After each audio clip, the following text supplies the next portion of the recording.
نورامات እንዳበዝሑ ኸድለው እቶም ለባማት ከ እንዳተቀብሩ ኸድለው they don't care زعما ትግራይ ተተኻይሉ ጥይት ሕዘል መዝሐልኩም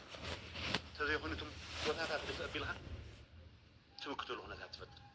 ነዚ ዘሳጥሕ ናይ ወርቅ ንግዱ እምበር ናይ ስርቁ እምበር ናይ ሰባት ዝውውር ትርፉ እምበር ካልእ ነገር ዘይርኢ ግን ዕጡቃት ክዋፍር ዝኽእል ውሱን ሓይል ውሱን ፖለቲከኛ ውሱን ናይ ኤርትራ ዘለዎ ርክብ ዝምልከት ዝሃቦ መግለፅን ኤርትራ ሎሚ ናይ ምሸት ዘውፀቶ ተሪር መግለፂ ዝምልከትን ዘብሉን ካልእን ዝሕብር ዝርዝር ዜናታት ሒዝናልኩም ቀሪብና ኣለና ንቻነልና ሳብስክራይብ ብምግባር ክሳብ መወዳእታ ክትከታተሉና ብኽብሪ ንዕድመኩም ድሕሪ 100 መዓልታት ሓድሽ ከንቲባ መቐለ ስርሑ ጀሚሩ ኣብ ክልል ትግራይ ኣብ መንጎ መሪሕነት ህወሓት ዘሎ ኣፈላላይ ኣብ ዝዓርገሉ ዘሎ እዋን እታ ንኣስታት 100 መዓልታት ብዘይ ከንቲባ ፀንሐት ከተማ መቐለ ሎሚ ሓሙስ ብዶክተር ደብረፅዮን ዝምራሕ ህወሓት ዝተመረፀ ከንቲባ ስርሑ ጀሚሩ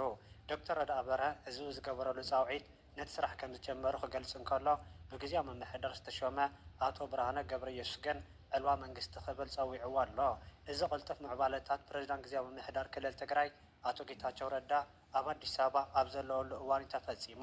እዚ ከምዚ ኢሉ እንከሎ ኤምባሲታት ምዕራባውያን ኣባል ሃገራት ሕብረት ኤውሮፓ ኣብ ትግራይ ዘሎ ኩነታትን ምዕባለታትን ይከታተሉ ከም ዘለዎ ገሊፆም ኣለው ጉጅለ ኤምባሲታት ምዕራባውያን ኣባል ሃገራት ሕብረት ኤውሮፓን ሎሚ ብሓባር ኣብ ዘውፅኦ መግለፂ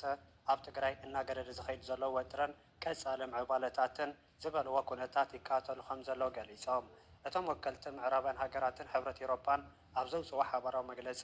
ድምፂ ተኩሲ ዝህድእ ውዕሊ ምቁራፅ ተፃብኦታት ፕሪቶርያ ክትግበር ከም ዝድግፉ ብምግላጽ ዳግም ናብ ጎንፂ ምምላስ ክህሉ የብሎም ብምባል ኩሎም ወገናት ጎንፂ ዝፈጥር ኩነታት ከህድኦን ብህፁፅ ክላዘቡ ኣተሓሳሲቦም ታይሜት ንዕስራንከ ኣይትረኽቦ የለም ብስሩዕ ዕዳጋ ዕዳጋ የለን ይብልኻ እዋይ ጭካነ አንተ ከምዚ ከሎ ዲ እዋይ አንተ ወይታይ ማዕረ እቕረበለና ያ ጃይ ፎግ ተዳለው ማዓንቲ ጃኬት ገለ ዘማሙቃ የለዋ እንዴ ንዓርኪ ኣብ ዛዕዲ ዘማሙቃ የለዋ ሓሙዝ ኣዝራር ዕን ዘለዎ ኣብ ዛዕዲ እንታይ ተረኺቡ ሽግር እያ ፍቅሪ ገለ ተሪፊ ይብዛዓል ገንዘብ ጥዕን ብላውት 225 ካብ ወርሒ 4 ዕለት ክንዲ ኣሎ ዕለት 15 ወርሒ 4 ኣለና ሓቂ ድሕሪ ቁሩብ ግዜ ኩናት ድሕሪ ቁሩብ ግዜ ሳምቲንግ ዝኾነ ነገር ክጅመር እዩ ላይ ሓፀርቲ መዓልታት ርኢ ሓፀርቲ መዓልታት የለኩም ካብ 2 ሰሙን 3 ሰሙን ዘይሓልፋ ሓደራኹም ተግሂኹም ፀልዩ ፓስተር አቤል ወይ ድማ ጻጽእ ከም ዝሰምዑ ዘለኹም ኣብ ቀረባ እዋን ኩናት ከም ዝጅመር ብመንፈሳዊ ዓለም ርየ እዩ ዝብል ዘሎ ብዙሓት ከም ትፈልጥዎ 2024 ፕሬዚደንት ኢሳያስ ኣፈወርቂ ክመውት ይሉ ምንም ነገር ስለዘይተፈጠረ ብዙሓት ተኸተልቲ ናይቲ እምነት ከይቐረዩ ሓሳቦም ሂቡ ከም ዘለው እንታይ ዳ ዘይተፈፀመ ይብሉ ከም ዘለው